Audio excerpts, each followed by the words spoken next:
بسم الله الرحمن الرحیم. به نام الله بخشاینده مهربان.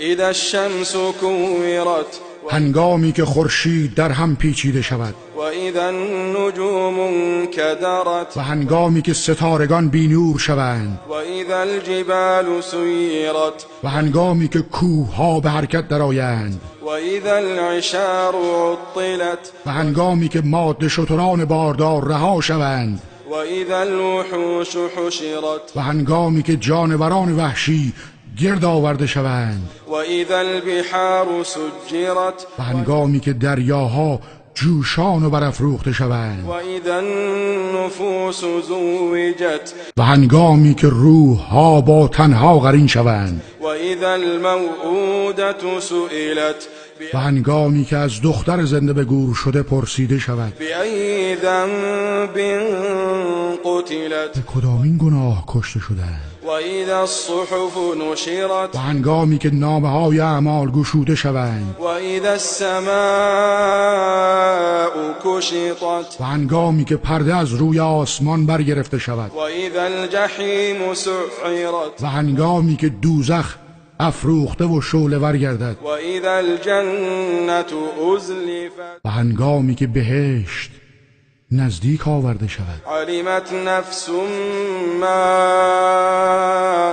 احضرت، در آن هنگام هر کس خواهد دانست چه چیزی را برای آخرت خود حاضر و آماده کرده است. فلا اقسم بالخنس، پس سوگند به ستارگانی که باز می‌گردند. الجوار الکنس، شتابان حرکت می‌کنند و از نظر پنهان می‌شوند. واللیل اذا عسعس، والصبح اذا تنفس، و سوگند به شب هنگامی که تاریکیش کاسته شود و پشت کند. و سوگند به صبح هنگامی که بدمد. انه لقول رسول کریم، بیگمان این قرآن سخن فرستاده بزرگوار جبرئیل است ذی قوة عند ذی العرش مکین، که مقتدر و نیرومند است و نزد الله